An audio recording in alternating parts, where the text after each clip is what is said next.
All right, welcome to another episode of Piecing It Together, the podcast where we take a look at a new movie and try to figure out what movies inspired it. And today on the show, this is a huge one. I mean, we're finishing off the year with the biggest movie, one of the biggest movies we've ever done on the show, and so we had to do a super episode to cover this one. We are, of course, talking about Star Wars: The Rise of Skywalker. This is the conclusion to 9 films over something like 40 years, I think, and yeah, I mean, what could be said about the Star Wars saga that hasn't been said before? I mean, this is the biggest thing really to ever happen when it comes to pop culture and entertainment and adventure movies. Did it conclude in a successful way? I mean, I guess we'll find out what the box office says later this week. So far, it's looking pretty good. Did it conclude in a way that is embraced by critics? Definitely not. Did it get embraced by fans? For the most part, yeah.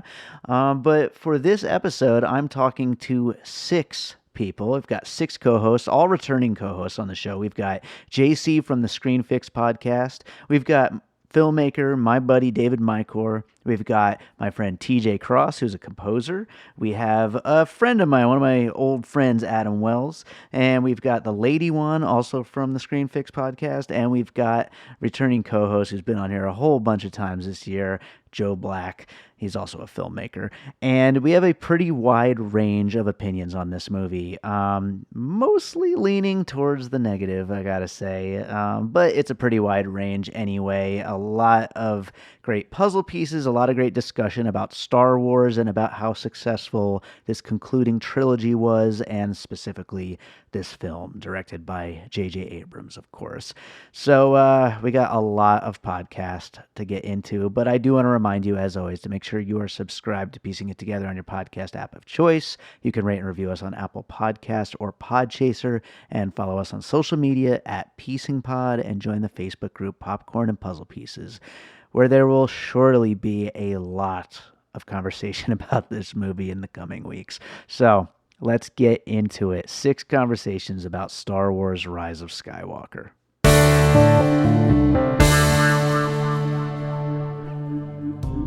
Today's episode is sponsored by the Golden Tiki, recently named one of the top tiki bars in the United States by the Food Network, and also one of the top 10 best nightlife destinations in Las Vegas by USA Today.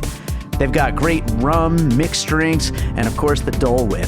They've got theme nights, DJs, all kinds of fun stuff, including Al and Bud's Oasis, who are 2 robotic parrots that put on a great show every hour on the hour. So next time you're in Las Vegas, make sure to check out the Golden Tiki on Spring Mountain. All right, so we have got JC from the Screen Fix podcast with us. How's it going, man? Yes, it's going great.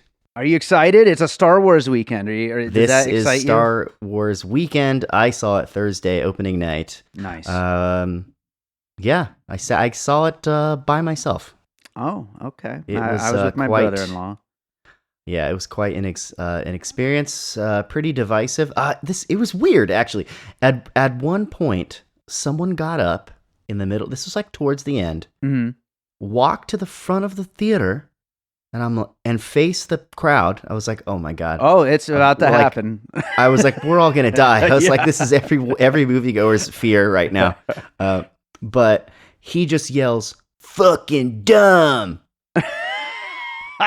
And then I'm wondering if that was me at your screening. And it started a whole thing, because the guy next to me then goes, get the fuck out of here. He just like yells. And then the guy towards the guy that went to the front shakes his head, kind of laughs, and like slowly walks out. And then the guy next to me, like for the next 10 minutes, is like, I'm gonna go fucking find that guy. I'm gonna kick his ass. And his girlfriend is like, no, stop it. Like, it's just, It was like a whole thing, and I'm like, oh my God, Star Wars, Jesus. Drama, man. There's a lot of drama in this universe. It is. Just, I mean, at the end of the day, it's like you tweeted it out earlier. You forget this is a kid's movie. Right. Right, absolutely. I think this movie, and it's weird that of all things, it's like Disney buying it up that brought us to a place where we kind of forget that, because I really Yeah. truly did forget that during the course of The Last Jedi, which I know Yeah. we're on opposite sides of the debate when it comes to that Ugh. movie. I love it, and It's and terrible. then Rogue One also continues that kind of theme. I think Yeah. Solo brought it back to kids movie a little bit, but Well, I mean, if kids with good vision who can see past the terrible cinematography. Oh, let's not make it that conversation. It's so dark. The movie's so dark and murky. You can't see a thing in there. It really It's is. like a movie filmed through a dirty piece of glass. Well, let's talk about Rise of Skywalker. Okay. So, first thoughts, and then we'll get into some puzzle pieces. Were you pleased? No. Okay. No. The thing is okay, so I didn't walk out hating it. I definitely walked out hating parts of it. Mhm. But I was like, okay, I just had a if Last Jedi was someone on an island not getting trained by a grumpy old man, juxtaposed with two ships in slow motion chasing each other while running out of fuel, and had maybe one lightsaber battle, which wasn't really a lightsaber battle because one person was a hologram. Like this was the opposite of that. This was, oh, you want Star Wars? And then it's the equivalent of J.J. Abrams just like taking your, grabbing like a whipped cream pie and saying, you like Star Wars? Here's some fucking Star Wars, and just like shoving pie in your face, and you're suffocating in it. It's just like, you want action? Here it is. You want lightsaber battles? Here's 5 of them. It's just, it was just wild. So it was a lot of things that I guess was missing that weren't in Last Jedi, but just done in the most just eye-rolling way. Right. With no tension. I never felt any tension. I never felt any real emotion because so much happens in this movie. It's hard to feel anything. Like, the movie never slows down. And when it does slow down at times, it's pretty good.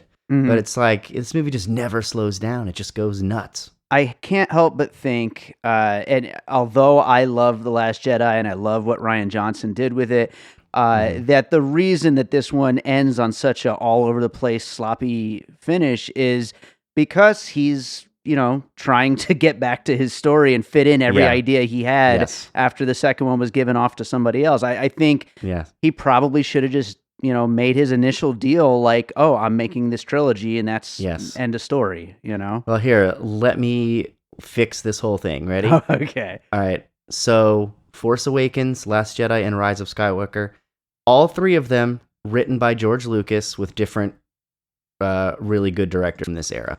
That's it. Like, just take his 3 stories, give him to 3 good directors, and let's just see what happens. It had to have ended up like, I don't know how you could take this franchise, make one film, fill it with a bunch of open-ended questions, and then just go, here you go. Like, you're not supposed to play telephone with these. Right. Playing telephone with the biggest series in the history of cinema. Exactly. It's terrible. Like, I don't know. It's just not not really what it just is what it is. Like, I think Disney knows that they made mistakes here, and they're not going to give up on the franchise. I think it seems like they're kind of pumping the brakes on some of it, but they're going to put this series into the hands of Jon Favreau and some other people who are probably going to learn from these mistakes and end up making better movies. Maybe learn from these mistakes. Why don't we get into some puzzle pieces? What do you got for your first one? Okay, so this one. Okay, so ready? I really went down a rabbit hole with this one. So my first thing that I thought of, because I'm like, all right, what's in there from another movie? And I'm like, well, there's a pit with a snake in it. And I was like, all right, well, what has a pit with a snake in it? And I was like, and then I thought, oh, JJ loves his Spielberg. So snake with a pit, Indiana Jones. I'm like, okay. Oh, and there's all these MacGuffins and relics. I'm like, okay, Indiana Jones. But then I dug deeper and I'm like, wait a minute, it's actually specifically Raiders of the Lost Ark. Right.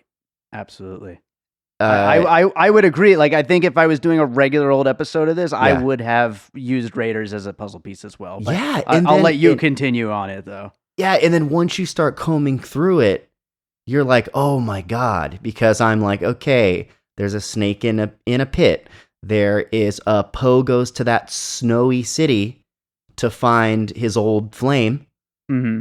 And just like Indiana Jones goes to, like, I think it was like snowy Tibet to find Marion Ravenwood. I was like, okay, so there's that. And then I'm like, oh, then one of them that's really obvious when they think that Chewie blows up in the transport. Yeah. Indiana Jones in Raiders of the Lost Ark causes that truck to flip and blow up, and he thinks Marion's in it. Right. But then it turns out she's not in it, and he says something like, "Oh, you must have switched baskets." Like, that's exactly what happened with Chewie. And then I'm like, okay, and and just everything else, like the Staff of Ra could be the Sith dagger, and of course the Staff of Ra, when the sun hits it right, it shows the location of the Ark. Hello, Wayfinder. It's just, it's all. And you didn't mention my biggest connection, which is the Nazi's face melting off. Oh, yes.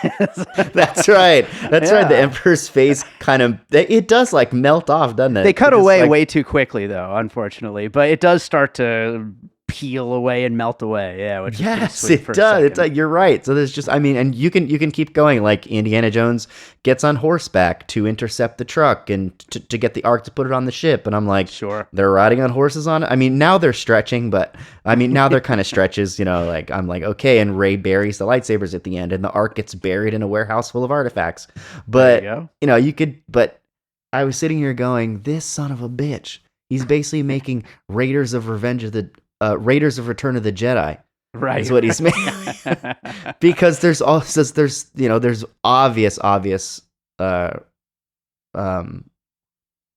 of the Jedi scenes in here. So, sure. so that was my first one. Was I just went from Snake Pit and just went on a crazy tangent. I was like, oh my God, this is Raiders of the Lost Ark.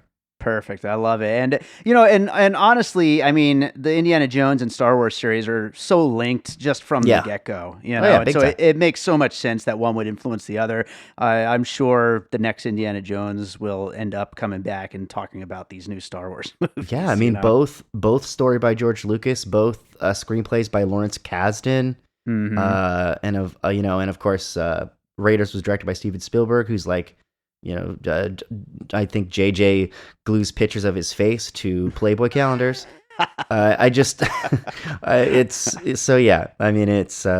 Raiders was my first one. And I just felt like Beautiful. It was once it clicked, it was so obvious. Yeah, for sure.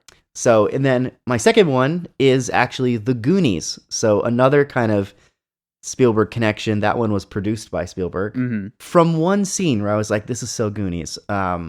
When Rey lifts the dagger up and she pulls that little piece out that's supposed to line up on the edge of the fallen Death Star. Yeah. I was like, that's just like in the Goonies when they lift up the what do they call it? The doubloon.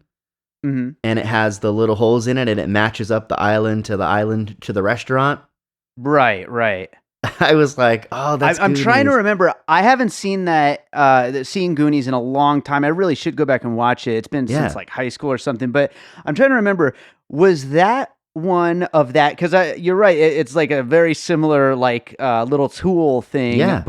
But was that one a little more obvious that would happen? Because I remember watching that scene last night in Rise of Skywalker and thinking, okay, what? Like, really? Like, why would you think to even do that? I know. Why would you think to pull that thing out and line it up? It's the whole thing's bizarre. Like, not only do you have to think to line it up, but you have to be standing in the right spot. Yeah, of anywhere on an entire planet, you're in the exact spot. You're in the exact right spot where that's going to line up with those pieces of the thing. And also, it's pointing to like a spot. And I'm like, well, how big's the Death Star? Like, if it's as big as like... What's the Z-axis of this situation? If it's as big as New York City, it's not helping you that much. It's being like, by the way, it's in Greenwich Village. Yeah. And you're like, okay, I guess I got to search all of Greenwich Village for this thing.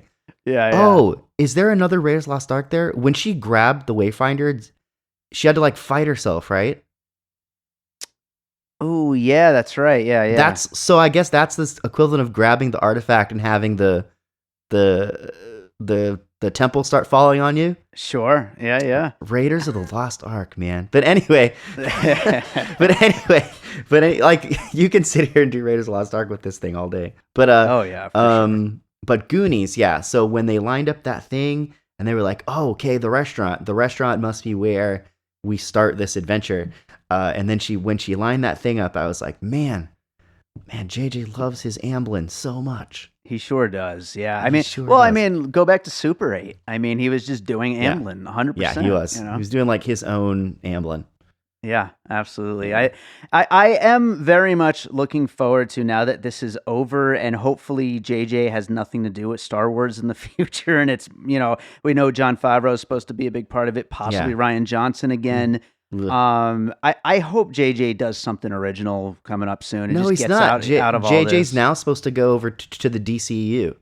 Oh, Jesus Christ. That's his next thing. Like he's going. He's just like the franchise killer. He killed Star Trek with that. See, he's very good at like making one okay movie in these universes. The first Star Trek, besides the fact that they had to use some time travel wormhole red matter thing to make like an alternate timeline of Star Trek, which was dumb. He still made a fun first Star Trek movie, and he kind of did that with Force Awakens. It has its problems, but he made pretty much like a fun starter Star Wars movie. Sure. But man, if he has to go further than that, he's terrible. Like if he has to actually like execute on all of his mysteries that he gets started, he fails miserably. And what franchise would you like to see him ruin? That's very good. I don't know. I don't know if I'm that like vindictive. I don't wish JJ on anything, but he is going. I know he's going to the DCEU, so he's gonna go ruin that. Interesting. Which is just now starting to recover. I know, right? With some better movies. JJ's gonna go crush it. Well, I hope for only the best for the DCU and JJ. But I guess we'll see what happens with all that. But back to this Rise of Skywalker. Yeah. I guess any closing thoughts on it? I mean, I know, like you said, you're pretty mixed on it. Oh yeah. I think it sounds like you like it more than The Last Jedi, but still a little disappointed overall. I like it more than Last Jedi because Last Jedi feels cynical and Last Jedi feels, I don't know, mean, bitter. There's something weird about it. And but this one feels this one is just, and I say this on my podcast all the time. I love movies that are either super good or super bad. No, I don't care if a movie's super good or super bad as long as they just went for it full throttle. Sure. Like as long as everyone was dialed in and everybody was just everyone's giving it like 110%. I'm like, I will love a bad movie if I get that feeling. And this movie is just bonkers. They're just like, let's just rip off Raiders of the Lost Ark and go crazy. I mean, this movie, but also when you go nuts with that, when you're like, like I said, it was like getting a pie of Star Wars just shoved in your face until you can't breathe. But what happens is like, okay, this is a good example of why this movie's not good. So remember in it's Empire Strikes Back when Yoda raises the sunken X-wing out of the water. And it's this magical moment. The music swells. Oh my gosh, look at that tiny guy lifting that ship. This is amazing. This one literally has Rey and Kylo grabbing in the air a transport ship that looks like it's 2 miles away and having a tug of war with it. Yeah. And you're like, what the hell? Like, it's just, it's dialed up too much. Which, by the way, I just realized when you mentioned that happened in Dark Phoenix earlier this year. Well, if you're aping from Dark Phoenix, you're in a big trouble. Oh no. But yeah. So that was like an example of just like you're doing too much with it. You know. Yeah. It's too much when your characters are essentially like, you know, the Jedi were always pretty neat, but they weren't like Thor meets Scarlet Witch. Like, you know what I mean? They weren't godlike superheroes, you know, which is essentially what they've become now.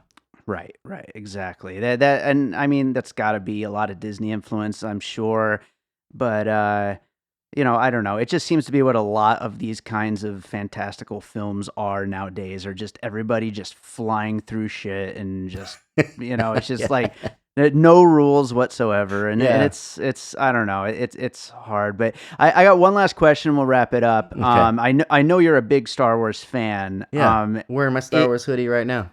Nice. Retro throwback. Sorry. Do you see yourself rewatching this when you're rewatching all the other ones, or do you see yourself just being like, you know, you're gonna watch the originals, maybe the prequels? No, I mean the originals I still watch, but that's also based on the fact that I saw them when I was a kid. Mm-hmm. So I tend to rewatch more things I saw when I was a child, just because they affect me differently. Sure. The prequels I never watch ever. Like I can't remember the last time I sat and watched a prequel movie. I just can't. And these ones, I think I watched Force Awakens a few times. I've only ever watched Last Jedi once. And will probably watch this one again out of morbid curiosity when it comes out on Disney Plus, and I might not ever watch it again. They're just not, you know, I don't know. I've rewatched many Marvel movies. Mm-hmm. I don't know. This just isn't it's just not the same. It's different. I would love it if there are kids out there that love this movie and and they watch it over and over and over. I would absolutely love that. I don't wish like ill will on any franchise. Absolutely. You know, I would love to see a good movie come out of this franchise. I think I'm a Rogue One fan, kind of. I think that was okay. I didn't like that they had to shove in some. I didn't like that they had to tie it so hard to New Hope. But I really loved the cinematography in that one. I felt like it was a Star Wars movie and it was trying to do some more stuff, bring in some more aspects of the universe and the galaxy. Right. And even some Jedi stuff like kyber crystals and this and that and the other. You know, I was okay with that stuff. But you know, as far as the Skywalker series, these three, I'm really just kind of leave them alone, which is a shame because I really liked Rey. Right. I really liked Kylo.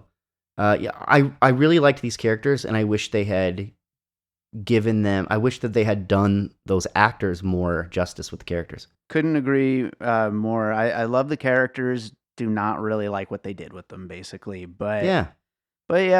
I think that about does it for this one. Right. Why don't you go ahead and plug your podcast? I'll do that. So I am on a podcast called Screen Fix. It is a show where we fix a recent film. Me and my co-host that carries the show, her name is the Lady-Wan. She has a Star Wars name. It's usually me, her, and a guest, oftentimes from another podcast. And we basically just take a movie and, you know, say what we probably would have changed about it if we had made it, how we could quote unquote fix it. And we fix good movies, bad movies. We just do it for fun. And we have a good time doing it. So if you want to check it out, it's on iTunes, Spotify, screenfixpod.com. And thank you, David. for having me back on here. I love coming on here. I Yeah, love puzzle pieces. It's absolutely. fun. Right on. Well, thank you so much for being here, man. All right, back on the show, we've got my buddy Dave Michor. How's it going, man? Oh, amazing. Thank you. It's a Star Wars weekend. I know that must be a big deal for you. It has been a Star Wars month leading up to this. Let me tell you, I did something I've never done before, which I was very excited to do. Was I went and I watched all Star Wars movies in chronological order of how the story unfolds, which I've never done before. Okay, Huh, the last time I interesting. did a Star Wars marathon was before Force Awakens came out, and we got a huge group together, but we did this weird thing. We did like 4, then 5, then 1, 2, 3, then 6. I don't know why the guy running it wanted to do it like that, and it was cool. It was awesome. But Hmm. so for this, I was like, we got to start with episode 1, and we went to 2 to 3. Then we threw in Solo, aka episode 3.1. Then we Right. went over to Rogue One, aka episode 3.2. Then we Mhm. went 4, 5, 6, 7, 8. And that was awesome. It was really awesome. And that's another reason why the Rise of Skywalker, I loved it so much, is because after watching it in chronological order, starting with episode 1, starting with this Anakin Skywalker as a little kid, and then following all through Darth Vader, like through that whole arc into the Emperor coming back at Rise of Skywalker at the end, it just it made it feel very connected and complete Hmm. to the other previous movies. Whereas like when I was watching like Last Jedi, I was not. I did not. I felt very like disoriented and like what is this and where are we going and what is even happening? And I even felt that a little bit in Force Awakens too, a little bit.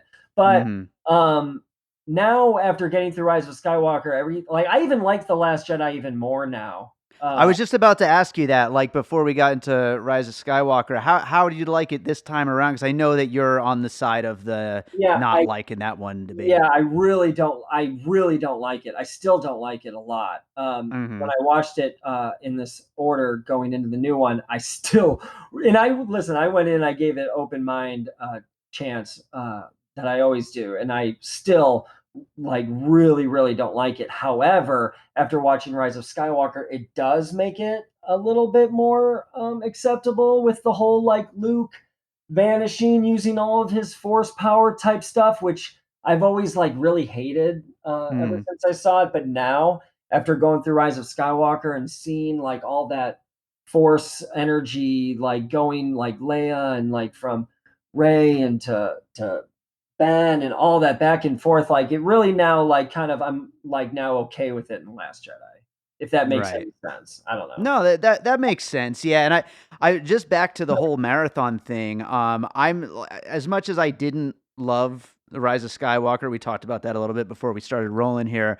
I can only imagine watching all these back to back and just getting that invested in the story and the fact that we're finally to this conclusion of 9 movies. That is pretty wild. That must be a lot to take in. Oh, it was beautiful. It was just so beautiful. The Rise of Skywalker meant so much to me watching it, and it was hitting home on so many levels of just growing up as a young kid, man, being in this house with like 3 older brothers and watching, 4, 5, and 6 as a young kid growing up was I mean, Hmm. it was on at all times. We had all the original action figures. I still have them scattered throughout my apartment, even now today. Is this Um, guy I'm looking at in the webcam, is that an original no, or that's no? not original. That's brand new. I had to treat Uh, myself to a little Christmas present myself while I was out shopping today. I was too excited. I saw Babu Freak over here, and I was so excited because I loved him so much in the new one, and he came with this new 3PO. So I said, "Oh well, fuck it, I gotta get it." I Nice. love Babu Freak. He's great. All the little noises he makes, he's hilarious. I loved The Rise of Skywalker too, man. I'm just gonna say I've seen it 3 times now, okay? And Wow. let me tell you, how did I see it 3 times when it just came out last night? Okay, I'll tell you. I borrowed a screener on Wednesday night. I couldn't wait to see it on Thursday night, opening night, even though I really wanted to wait to see it on the big screen. I just couldn't. And Okay. so I went and got a screener from my friend and I watched it on the couch, and I loved it. And but even though it was a lot to take in, I can't imagine seeing it for the first time on the big screen. Then saw it for the second time in 3D on Thursday, noticed a lot more and didn't love it as much. I was kind of absorbing it. And then on the third viewing that I saw last night, was just the best experience I could even imagine. It was with a Q&A with J.J. Abrams afterwards also. That's so And cool. it was just so special. And I even noticed even more this time. And it just hit me on all levels and spoke to me from every angle. And I mean, literally, I was just like a puddle by the end. I couldn't stop crying. It was just so beautiful. Seeing the That's awesome. conclusion of this huge story that I've, been it has meant so much to me ever since a little kid. You know Yeah. what I mean? And so, I mean, thank God they brought back the Emperor, and thank God they tied all that back in. And like when she's walking in the Death Star around like the Emperor's layers, and you get that like low musical theme, like that was another thing. The music tones that they brought back from the original were beautiful. Yeah, Like yeah. that low ooh, like that Emperor Y- music, from Return of the Jedi that was coming. Right. Like oh no, the very light Imperial March that you get when like Vader's dying, like that. That that Yeah. was, oh my God, coming in Freaking cool. beautiful. Yeah, no, there's some great music and sound design in this movie. I will give this movie a Oh lot my of credit God. for sound design. Oh my God, the bells and whistles flying off. I mean, I thought they did a phenomenal job, and the visual effects they did to bring Carrie Fisher back. They talked a lot about that in the Q&A I was at last night, and how they went through so much footage of Force Awakens and went back and forth, and tried to write scenes around what they had. And Mhm. didn't want to just cut to her. They wanted to like integrate her into the shot, and like what that took and what that meant.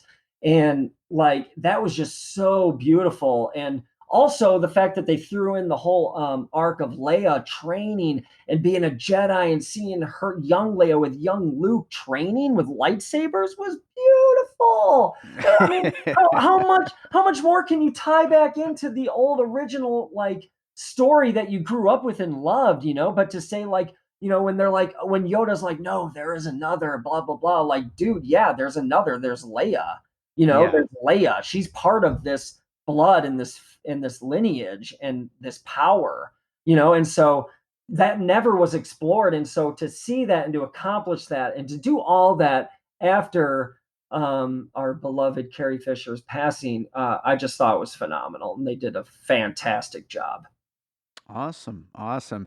Well, why don't we get into a couple puzzle pieces here? What movies did you think of as far as possible inspirations or something that maybe this one just kind of reminded you Okay, of? so in the beginning, there's a lot going on, almost too much going on. But the moment I really started to sit back and be like, "Yes, this is awesome," is when they were flying through on those speeders in the desert, Mhm. about 30 minutes in or something. And that was very like, I felt like it was very Mad Max when that like the troopers were like coming after them, and they were like soaring in the air and stuff, and like Sure. they're like shooting back at them and stuff. Like it was so Mad Max in the desert on these like barge trucks, you know what I mean? Like speeders. I was like, this is awesome because I love Mad Max. And then you've got okay. So Mad Max and Indiana Jones, any Mhm. Indiana Jones, just the quicksand and the tunnels and the creature down there, everything. It was like Mad Max and Indiana Jones meet Star Wars, and I'm sorry, but what more do you want? I mean, Right. I'm good. This is great. I don't, keep going. Give me more, please. Yeah, Don't yeah, stop. and to that that particular scene, I was telling you that I really didn't like the first half hour of the movie, but I completely agree. Once they got on those speeders and they're racing through the desert, that's when the movie started to like win me over, Yes. and I started to really have fun with it. Well, that was the first time in the movie where you were like, this is awesome. Up until then, it's just like, what's happening? What's going on? Okay, now they're here, now they're there. What's happening? Who said that? Oh, but I will say, and no, hold on. Let me take that back. The the very, very beginning, when you hear the Emperor say, I have been every single voice you've ever heard inside your head. And it ends, and it goes through the voices, and it ends with Vader's voice. That was awesome. I love that. Sorry. So that part was the first point where I was like, yes. And then the Mad Max scene. But it was very Mad Max, and then it was very Indiana Jones, and that's all I kept Sure. thinking of during that. What about Absolutely. you? Yeah, no, I agree with those, and I'm just curious. Obviously, the screening with JJ, I'm sure that the audience was going nuts for everything. But what Yeah. about the other screening you were at? Was that one pretty It was hyped up for everything? no, it was lame. It was tame. It was no one was doing anything. You know what I That's mean? how Like, mine was. I I know, was and really that was sad. surprised. Yeah. And I think it's because I don't know. Like, first of all, I saw it at 10:30 at night, so it was later. It was 3D. I don't know, but maybe it was like the only people in there were like young kids that didn't really know too much about like all the history of Star Wars. Maybe, but I don't know. It was Maybe. not the fun, like, cheering audience that I wanted, because I saw it first on the couch as a screener. So there was no audience. It was me Sure. and my It was wife. just you going It nuts. was me going nuts, and my wife and my beautiful miracle dog, Albert, which I have to say, also, on a quick side note, his name at the shelter in San Pedro was Ray. Nice. Rey. His name was Ray at the San Pedro shelter before we rescued him from another rescue that named him Albert, and we kept his name as Albert. His name was Ray. So I'm He's a sorry, special little but dog. oh my gosh, are you kidding me? The miracle of Al just got even bigger. And then you're watching the Rise of Skywalker and Ray, and that whole ending when it's like, rise, Ray, Ray, that whole, oh my God, that scene with all the Jedi voices. Did you see the voices credited in the end credits for that scene? No, They no, I have a didn't. separate credit section at the end credits, instead of just, it's like Jedi voices or whatever. And it's like, dude, it's everyone. You've got like, That's sweet. it's like Samuel L. Jackson, and you got Qui-Gon, and you Liam Neeson, you got even Hayden Christensen in there, dude. You got, Yeah, yeah. everyone is going popping off during that, and that by far, that scene right there is just, I mean, it's everything. That's It's awesome. everything. That is great. Well, do you have another piece that it reminded you of? Well, Indiana Jones. Oh, okay, so that's like your second That's piece. my Okay, second one. cool. Mad Max and Indiana Jones. Awesome. For sure. Awesome. Beautiful. I definitely like those pieces. And actually, in one of the other conversations, we did talk about a few ways in which Raiders of the Lost Ark specifically could be used as a puzzle piece. So absolutely, I think Indiana Jones is probably going to come up a lot through this whole episode, through all these conversations. And like I said in that one, I think that it makes so much sense for these two series to complement each other. What? And, I mean, what more do you want? I mean, how great is that? What kind of movies do we get anymore these days that are like that? Can you please Adventures, right? There's none of them. Like, Adventures is like a dying breed. Exactly. It's like, you don't get, like, this was like a movie, man. This was like, this is what you go to the movies for. And so, I mean, yeah, I mean, I loved it. It made me so happy, and it brought just so much, like, it righted the ship so much after Last Jedi, I felt, you know what I mean? Mhm. That it made me really happy. How do you feel as like such a long time Star Wars fan? And it's obviously such a big deal for you. How do you feel this trilogy did overall, even though you didn't like The Last Jedi? Do you think as a full 3 movie arc, do you think it works, or do you think that the change in directors and writers like kind of messed with this whole overall flow?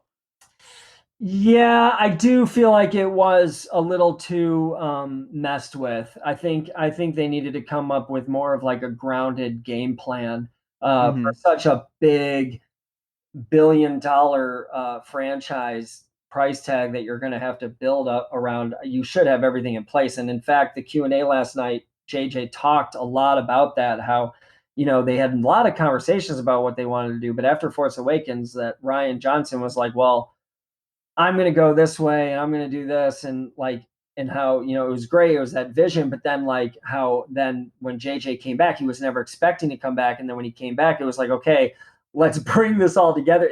There was a lot of stuff up in the air and that they weren't really sure on what they wanted to do. One of the things they really knew that they wanted to do though was get Leia in there with her Jedi arc, which was Right. awesome. And the fact that they did that without Carrie Fisher, I'm sorry, is just it's just incredible. It's really incredible.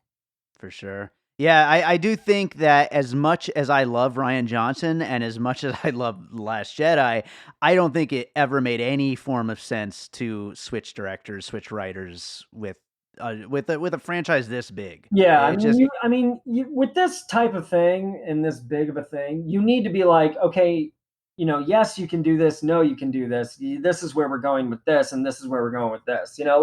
They did always have. They said that they always had conversations of Rey being the granddaughter of Palpatine and being a Palpatine. So there is that. Mhm. And they always wanted to bring the Emperor back. So, but I do feel like this new trilogy is kind of misled and disjointed a lot. I kind of wish the Emperor was kind of always in the mix in The Force Awakens, and we kind of dropped that bomb from the get-go and then went up, up, up from there. Sure. Um, Yeah.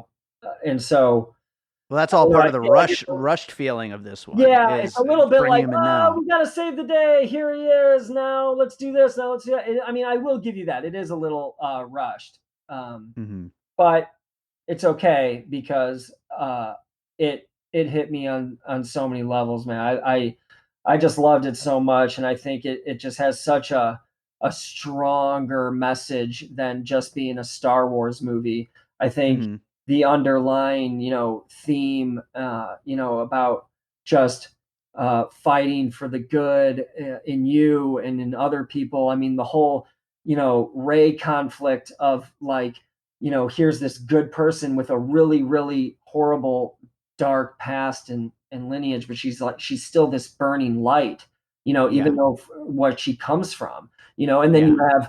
you have Ben on the other end, who is he's in the darkness, but he comes from these two loving people that love him, and Mm. so you when all of that kind of starts to come full circle and you have all these elements of never be afraid of who you are.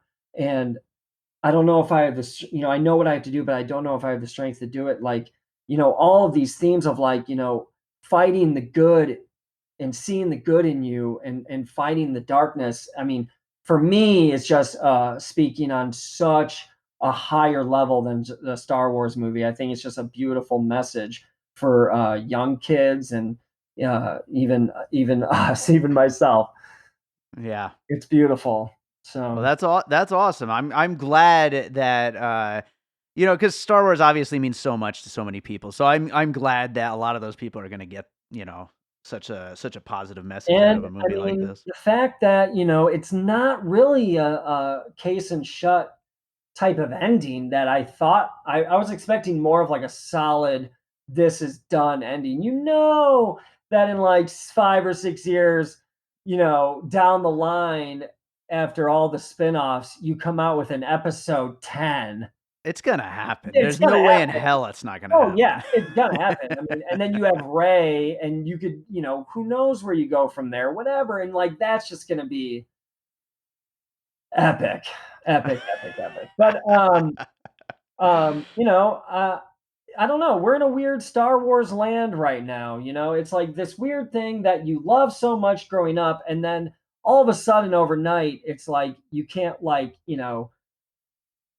spit or take a piss without seeing something Star Wars. You know what I mean? It's Right. kind of too much, too fast. Solo came out in May, right after Last Jedi came out at Christmas or right before that. And so, now we have Mandalorian, and it's so I think they need to take a breather. They need to see what the heck they want to do. I love The Mandalorian, by the way, and I'm super excited that the first live action show is actually good, and the people Right. behind it really have a really good. They're dialed in on all the throwbacks and homages and all of like the references and to things of old and past of the old canon and trilogy. They really do a phenomenal job with all that. So I'm really excited for that and for what's next. That's awesome. Well, hey, Dave, this was awesome. I'm glad we've able to get you back on the show again for Oh this, yeah, and baby. Thank you so I, much for having me. Oh my gosh. I'm sure we'll find something in 2020 to get you back for. There's plenty on the way. Oh yeah. 2020 is Yeah. going to be a beautiful year. Oh, hell yeah. I'm so excited. I've never been more excited for a new year ever. So, TJ, Yeah, you just saw Star Wars: Rise of the Skywalker. I did. What'd you see last night? I saw it last night, 7 p.m. East Coast. What time? When did you Alright. see it? I saw it Friday night, Friday. Nice, and nice. yeah, I saw it in Dolby. The sound was So did freaking I. great. Oh my god, seat rumble. It was great. Oh yeah, that moment when the Emperor shoots the lightning bolts up at all the ships, and Yeah. it felt like a bass note was going like up through my spine. Yeah, it was like, amazing freaking- mix. 100% that- amazing mix. Unfortunately, that was probably my favorite part of the entire movie. What There's a nothing mess of a film, Yeah. dude. Well, so not to get too long-winded, but I think I'm just going to sum up what I think the whole problem with all these. Like, I'm a bigger Okay. Star Wars fan than you. Yes, But you absolutely. know, you're cool. You've been watching them and you're following along. And here's the biggest issue with these sequels. You know, to make a good trilogy, I think you have to know the ending. And I think it's very clear to me there was like, you know, too many chefs in the kitchen. I think there was too many ideas. I don't think they ever knew where the story was going because this third Yeah. movie was kind of like and I've read articles. I think Vanity Fair wrote this. It was sort of like an apology letter to the last movie. And Right. frankly, I think you and I liked the last movie more Yeah. than most people did, or most of the ardent Star Wars fans did. And Right. so they basically made a trilogy in a single movie. That thing, I appreciate how fast paced it was. I appreciate it was action, action, action. But man, you couldn't breathe. You couldn't take a beat. And they were just trying to make a trilogy in a single film that made zero sense, by the way. Like everything, you didn't need to see the other two films to watch this film. Like it was just a waste of an opportunity. I think they had great actors. I think they had, you know, you have the greatest cinematographers and special effects people in the world working on these. Sure. And I think you need a good story, right? And I just think that what a mess. What a mess of a film. It became hokey honky fan service, poor writing. Dude, I think it's one of the worst ones that have come out in Star Wars, frankly. Okay, wow. So yeah, so you're really down on it. I kind of am too. Like I was saying to some other people, like the first half hour I thought was terrible. Then it kind of won me over for a little while anyway, for like the middle hour-ish. It was at least fun. It was dumb but fun, you It was know? dumb but fun, but you have so much Yeah. the actors are fantastic. They have so much Yes, talent. It's just absolutely. annoying that you didn't utilize that talent. Like it blows my mind you got Oscar Isaac. I like know, he's so like you should have done. I mean, he played the Han Solo. I mean, he was fine, but it's just and she why is her name slipping my mind? Daisy Ridley. Daisy Ridley. Yeah. She was so good, and I loved her. Like I loved her on screen, Yeah. but like there was just nothing. Like it was just not interesting. I don't know. I just Right. think it could have been elevated. Do you have any puzzle pieces, any movies that reminded you of it all? Yeah, Star Wars. Let's just shove every Star Wars in there. Well, I think here's the thing. Whether you're like, I don't think you are, right? Whether you're a big fan or not of the original Star Wars movies, and I think you have to, you know, my wife was saying this to me the other night. Like, you have to sit back and be like, listen, nostalgia clouds the mind all the time. These little, you know, men our age, women our age, like, you know, you were a little kid. If you were into Star Wars when you were a little kid, you have this nostalgia. But if you really took a magnifying glass of those movies, you'll see they're not like you know, they're not the greatest works of art, obviously. Right.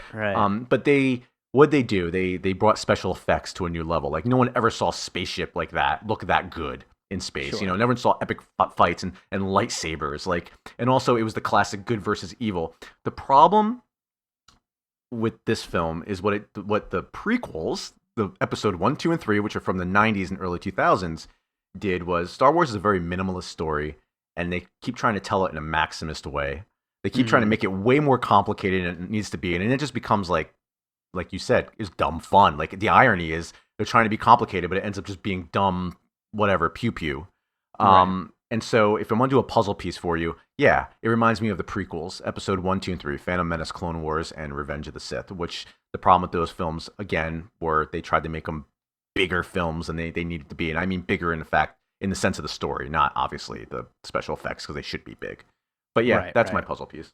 Awesome. Well, and I've recorded a few things for this episode. This is going to be a super episode with a bunch of little mini conversations. And 2 of them so far have brought up your favorite Indiana Jones. What do you think about that puzzle piece?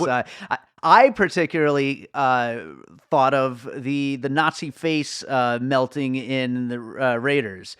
At the end, the Emperor's face starts to melt, I agree. But then, someone else was talking about the snake in the, underground there, that snake monster thingy, and seemed kind of Indiana Jones-ish, and, but I know you love your Indiana Jones. So well, I do, but, I think that could have been a nod from JJ, right? To like, sure. It probably is. I mean, that's actually, that's a good association. So whoever brought that up, smart people. Awesome. Well, one other thing, we just finished recording a top 10 film scores. What'd you think of the score on this one? Well, it's by far, I think, and I think we said this right last night, it's the best of his latest 3 Star Wars sequel, like the best score of the 3. I actually was like, when I was listening to it, and again, he has to, he's lifting from previous scores because all those themes, live throughout the whole. I don't even know what you call a 9-film thing, whatever, all 9 films. But it was by far, it sounded the fullest. I don't know if it was something to do with the mix, but it was the thickest. It was the most, or it sounded like old John Williams to me. And I was like, yeah, man, he's got one left in him because frankly, and I would never, I mean, he is the Beethoven in my opinion of our time. Sure. But I think the last one, and it could have to do with the story because the story was so different than anything with Star Wars, but it was very thin sounding, if that makes sense. Sure, yeah. For a John Williams score. So anyway, I thought the score was actually it gave me the feels, man. I really liked it. I wonder if there's any chance that he goes out with this, like just like Well, he said it's his last Star Wars film. He did. Yeah, 100%. God, I just brought up his IMDb. He has 400 credits under soundtrack, like not as composer, 150 composer, but he's amazing, dude. He's amazing, and the man's 88 years old, and the fact that he cranked that out like is incredible. Like, I kind of wonder if he does go out with this too. You are right. He may have just because when you're 88, who wants to wait? First of all, you're a trillion millionaire, whatever. Everything. I think in the 80s he made $1 million per score, and that was the 80s. So.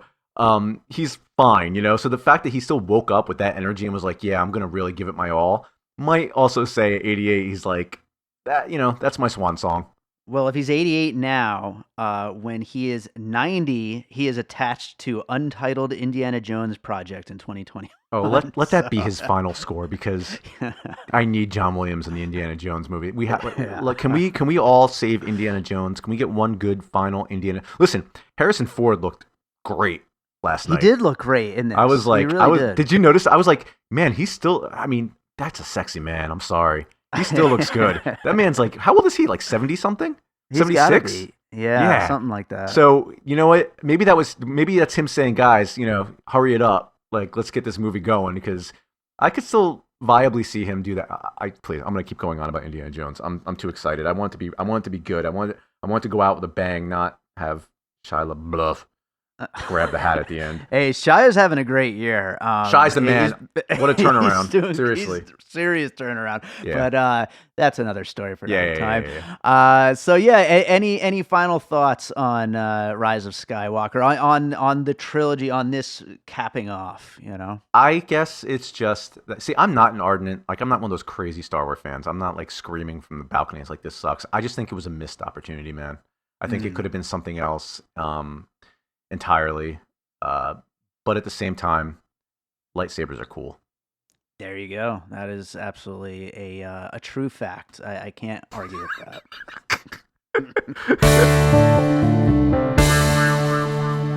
I mean, you know what? Does it have problems? Yeah, the whole trilogy. This trilogy has all the movies. What am I saying? Have problems? Yeah. Let's be honest with ourselves. No, there's never such a perfect Star Wars movie. That's right. There's always something wrong with any of them.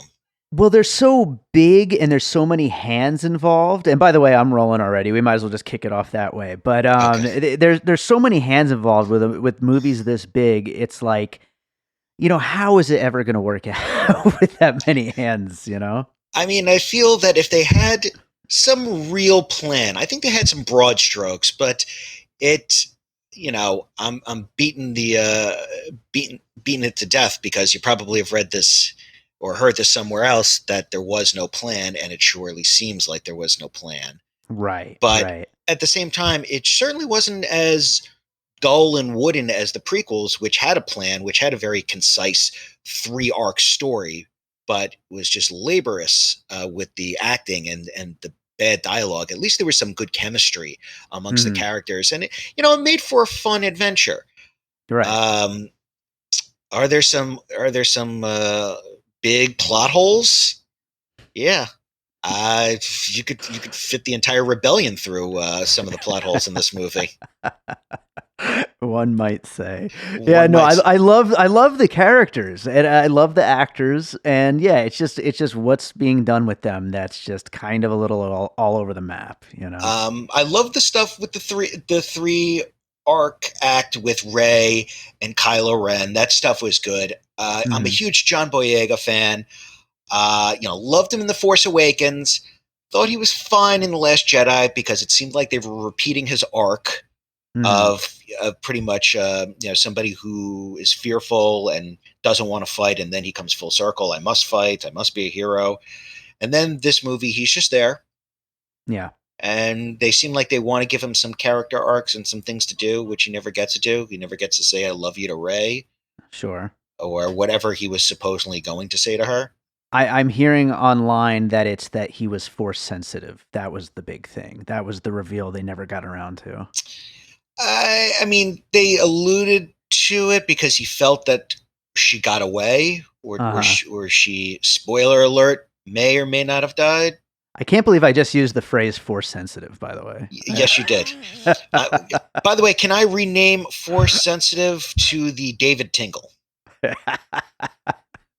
You heard it here first, Yes, folks. the David Tingle. That is right. Since Star Wars is now Disney, I'm just going to keep mining their properties for jokes. Oh God. Although Sony what? might not like that. One quick thing, I actually don't know. I mean, most people are Star Wars people, but I always think of you as like, a big horror fan and stuff. Like, are you a big Star Wars fan? I'm a big Star Wars fan. That I've watched the movies, all of them, multiple times. I saw the original trilogy, the special editions when they were re-released because I'm too young. I think Return of the Jedi was the only one that I was alive when it Right. was originally released. I stood online for tickets for the Phantom Menace in 1999. Before you could pick assigned seats and buy them off your Sure. cell phone and not actually have to wait in line with a bunch of other degenerates that took off work Yeah, or yeah. school. And I've seen every Star Wars in the movie theater multiple times, but I've never really read the books. I've seen some of the cartoons of the Gene Tarahovsky Clone Wars. Mm. I've watched that. Um, some of the other extended universe stuff I've never really read. I don't own a lightsaber. I Okay. don't. I don't get dressed up to go. And why Sorry, am I even just talking to you if you don't I have a don't know. lightsaber? I mean, well, I mean, I do have a lightsaber, but that's for a different type of podcast. And cover your ears for anybody who thought that was inappropriate. The Oh force is man. strong with him. This is such a weird movie. Okay, let's get into the Rise of Skywalker specifically. So I want to talk, if you have any puzzle pieces, but before we get into that,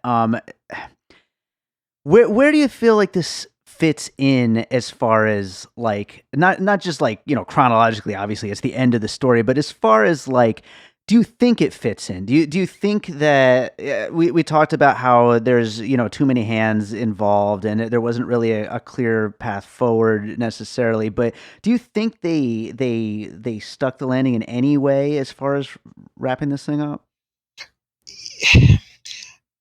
Yes and no. I mean, do I really feel that there is a finality to this? No, I don't. Right. The way the movie ends, and even before this movie came out, even I think during the time that The Last Jedi was out in theaters, I was thinking to myself, you know what? I really hope they do another trilogy with these three core characters. Now that the old guard is gone, we can go on to more adventures with Rey, Poe, and Finn. I would pay money to see more Star Wars movies that have to deal with that have to do with them, and that we don't have to hear about the Sith, and we can hear about other villains, and we can really Right. expand the world. That's kind of more what I would have wanted from this trilogy, would be to expand the world. We've already done this, the light and the dark balance, fighting the Sith. Mm. It's 9 movies now. I think we could find other villains. Even the books and the other extended universe stories had other stories to tell. I think we can move on. I want something a little the different. Ant-Man version of Star Wars is what I want. You want Paul Rudd inside Darth Sidious's butt, and I just want Paul Rudd. Yeah, I just want Paul Rudd, basically. But I mean, I want a fun movie in this world. That's what I want. I don't blame you. And if there's one thing I have to say about the new Ghostbusters that really grinds my gears, is that Paul Rudd will not be Tommy Doyle in the new Halloween movie. Right. He will not reprise his weird, creepy Tommy Doyle. It wouldn't be me if I don't throw in Halloween 6 reference. Yes, absolutely. Well, other than Halloween 6, do you have any puzzle pieces you thought of for this one? Well, now that we said it, Halloween 6. No, not Halloween 6. Although technically you probably could say Halloween 6 with a bunch of weird cultish hokey pokey stuff. So I guess, you know what? Since I couldn't think of any other puzzle pieces, you know what? We're going to Halloween 6 for weird cult behavior. Well, I wish I had written down the line ahead of time, but the way they explain away the Emperor being back, and it's like weird cult stuff, magic, dark magic, cloning. I don't know. Like it was just like the Sith believe in that cloning and dark magic. It was like, you know what? Listen, you're already kind of messed up with the opening crawl. Kind of put everybody on a bad foot right there. When you have to mysteriously explain that this character that's long dead has magically reappeared and sent a signal out. Yeah, that was a very strange opening crawl. I remember as soon as it said the dead speak, I think I out loud said, "Wait, what?" I was bewildered. Just the fact I was like, "That's how you reintroduce the Emperor." Really? I mean, couldn't you have just left it that it was a mysterious transmission threatening the universe, and they do discover it's Palpatine, even though again still feels forced that he's in this movie. Yeah. And I said forced, not force. Yes. No pun play here. Okay, good. I'm glad we got that straight. Yes. Well, I know we had actually talked before we started rolling about Star Wars as a puzzle piece, which of course other people have been bringing up as well for this super episode. It seems like, and that is the big story with this movie, is the fact that Last Jedi tried to move things forward, whereas this is like, oh, remember Star Wars? Here's all your Star Wars stuff. You know what? I'm a sucker. The fan service stuff, you know what? I enjoy most of it, except for something that they stole from the special edition of Return of the Jedi, which I felt was kind of unnecessary. I could tell you, I don't know if it's spoiler alert. Spoilers away. So I want to hear this. I'm curious about this. Okay. So after the final order is defeated and you see the starships crashing down, there's other planets that they're showing. So there's like a starship going down in Coruscant, one on Endor, Jakku. And it's pretty much like, after they defeat the Empire and they start going to other worlds and you see everybody celebrating that the Empire's been destroyed. I was like, did you really need to do that again? Right. Well, yeah, exactly. And also, like, to me personally, like, I was thinking about it, like when I was thinking puzzle pieces and stuff, I was thinking about the idea that they didn't know if their reinforcements were going to show up, and then all of a sudden there's a big CGI crowd of, you know, 1 million in reinforcements. How many movies have we seen that in? You know what I mean? Everything from at the last Independence minute Day that to somebody Star just Wars. magically shows up. You know what? And I Yeah. guess when you think about it and when you say it like that, that's almost one of the cooler aspects of The Last Jedi is that no one shows up. Right. Absolutely. That's what made it different. And I will say I was one of those people that had a lot of problems when The Last Jedi first came out, but rewatching it now, I do find a lot more to like about it. I Mhm. do think it's actually it does try to be very different and does succeed in a lot of the things, except for maybe do I care how the rest of the universe is going, you know, what's going on in their lives during this war? No, not Mhm. really. Okay.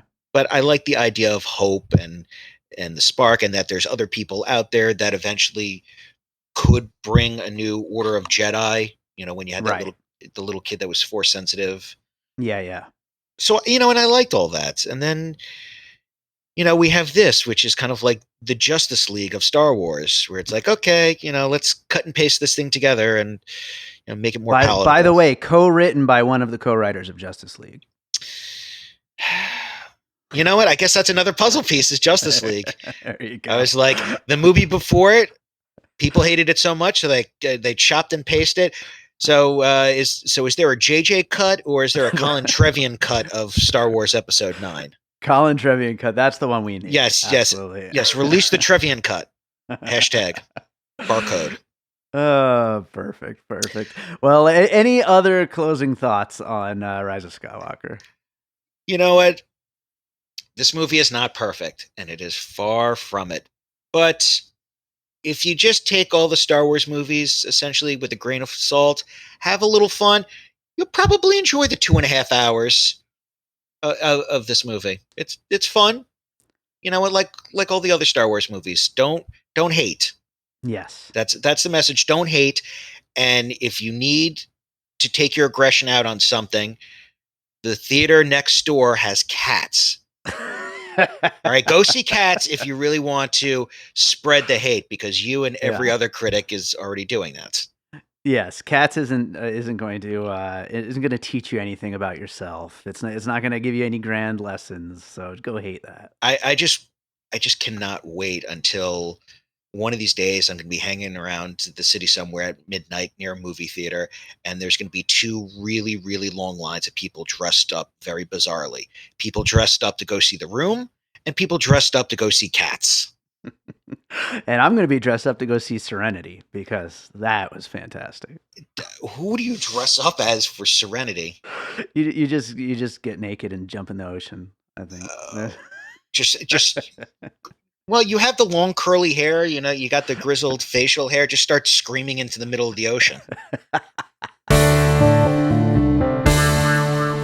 All right, so back on the show with us today, we've got the Lady-Wan from Screen Fix. How's it going? I'm doing great. How are you? I am doing pretty good. I am questioning my sanity for doing these super episodes, but you know, they are so much fun to do though, because it's, you know, one of the best things about like doing this show is getting to talk to so many people about these movies. So I get to talk about a whole bunch of times with a whole bunch of people, and one is even better, right? Yeah, I love listening to these Yeah. episodes when you do them. Awesome. Well, that's encouraging. So, how many times have you seen this movie? I know that you saw it twice now, right? Yes. Or 3 times? Just twice. Just twice. Okay. All right, that's a little more manageable, considering it's been out for 2 days, basically. So I've spoken to 4 people so far. You're number 5. Where are you falling on the let's get it right out of the way, right up Yeah. front on the is this a good movie or not scale? So that's tough to say because it's not a bad movie. I Sure. just didn't get the feelings from it that I wanted. Mm-hmm. It's still well acted, Mm-hmm. cool to look at. It's not boring. It doesn't drag. But at the end of it, I was just sitting there with this weird face, just being like, what? Yeah. And that's not the I point. totally get that. Yeah, I totally get that. I think it really speaks to, because you're right. It is. There's plenty of fun to be had. There's plenty of great action. I love the score. I love the sound design, the performances. I mean, the main trio. They're all so good in this. But I just think that they had no idea what they wanted to say with this last one. I think they just said, "Oh shit, we're on a schedule. We need to pump out the final one, and let's get this thing done before Christmas." Yeah, basically. Yeah. Well, okay. So that you seem to be right along with where most of the people who have been on the show seem to be thinking about this movie. Let's get to some puzzle pieces, and then we'll get into lots of other thoughts along the way. But what do you got? What did you think this reminded you of? So my first puzzle piece is Terminator 2 Judgment Day. Okay. So when Kylo first goes to Exegol in the beginning, I was like, that looks like Skynet upside down. Like, it just, the building looked totally like Skynet's like base. And then even when they're on the other planet, sorry, I'm blanking on it, where Carrie Russell's at. What's that planet called? Right. I don't remember it either. The only name I remember is Exegol because I laughed when I heard it. But so in my head, it was spelled like egg sickle. And then I saw like it written out with like an X. I was like, oh. Okay, that's an not as stupid as I egg-sicle would thought. be a really good treat, like a nice little snack. Yeah, but even when they're on that other planet and they're like, oh, they came and took the children, like they're just kind of roaming the streets. They're taking everybody down. It felt very much like the robots patrolling what's left of Earth. It was It was just dark and creepy, and I didn't mind it, but I was just like, oh yeah, I've seen this before. This feels like Terminator 2, which I love. Yeah, for sure. Yeah, I mean, Terminator 2, I mean, I will forever, I don't think anything's going to ever unseat it for me as the best action movie ever made. So whenever that is a inspiration for something, I think it definitely leads to some, at the very least, some pretty damn cool visuals. Yeah. I mean, I liked it, but immediately when he landed there, I was like, oh, it's upside down Skynet. So Exegol. And I'm trying to remember like everything that happened on that planet, and that the funny thing is how fast this movie moves. It's like I almost can't separate it from some of the other stuff that happens. Yeah, they were bouncing around like crazy through this whole movie. Like the Falcon light speed jumping was basically this movie. It was just like and next scene and next planet and next story, and I'm exhausted. Yeah, that makes sense. So okay. On the second time, because I've only seen it once, on the second time through, did it seem to like slow down for you at all, or is it still just like, okay, we're all over the place? No, the first 30 minutes really feels rushed, and sure, all of the scenes with Leia in the beginning felt very much like you could tell they were working around dialogue that she said, and sure, it wasn't, her conversations with Rey didn't seem to really go anywhere other than, well, she said never underestimate a droid, so let's use that. Like it felt like they were letting the dialogue run those scenes because they had what they had. Sure. I found it very distracting. That makes sense. Yeah, that makes a lot of sense. And I mean, they had to do what they, could with what they had. But yeah, I mean, I wonder, did they have any plan for this? Or like you said, like using what they had with Leia, did they just say, okay, let's get that and pretty much nothing else, let's just see what else we can work around that and just go from there? Like that was the only real set in stone thing. It's I don't know, it's weird. So you got another piece? I do. Okay. I forgot what it is though. Hold on. No problem. I've been trying to think of them all day today. My second puzzle piece is related to my least favorite part of this entire movie, which is basically our final moments with Rey and Ben, as he is at that time. And I can't really describe my face when they kissed. I was just not there for it. Not there for it at all. But that whole sort of, she's dead, no, she's not, he's dead, she's okay, and then a weird kiss, and their families are all intertwined. This is some Romeo and Juliet shit. Like, Absolutely. And I wasn't there for it. We had no setup to that happening. But like his grandfather thought he killed her grandfather. There's some family feuding going on, and everyone's trying to keep them apart. And then there's kissing and death. So what else could it be? The funny thing about that, okay, first of all, I absolutely agree with you. I think it's a great puzzle piece, and it's one that I also was thinking about as well for that scene. The funny thing is, I like that.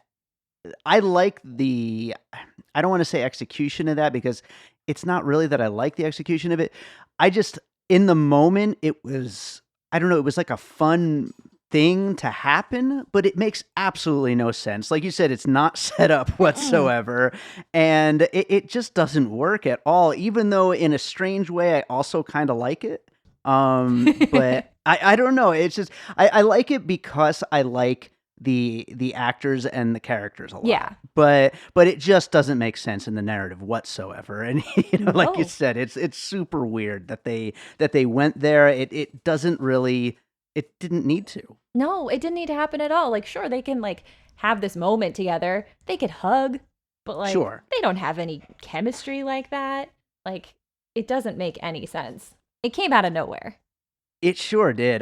It's almost like Adam Driver laughing was Adam Driver and not the character. Like he was laughing like, what the fuck was this? Like, and they just kept it in there. That whole end part, I guess after he has his conversation with Ghost Dad, and then I guess he's Ben now. But he was a completely different character, the way he kind of like Han shrugged at all of the knights when they came to take him on when Rey sent him the lightsaber. Mm-hmm. Like he literally Han shrugged at them. I'm like, what are you? Who are you now? It was. They really should have, like, if I was on your show right now, Screen Fix, they really shouldn't have had him in the Kylo Ren mask at all during this movie. Yeah. Like, if you're gonna do the turn to Ben, he should have been where you could see his face the whole fucking movie. Yes. You know what I mean? Yeah, he really did not need to be in that mask, hiding what he's going through. Because let's be real, there's no, personality coming through a mask. Like, in order to see the turmoil that he's under, like, you should have seen his face the whole time, I think. Totally agree. Well, do you have any other pieces? I have like a little baby piece is Okay.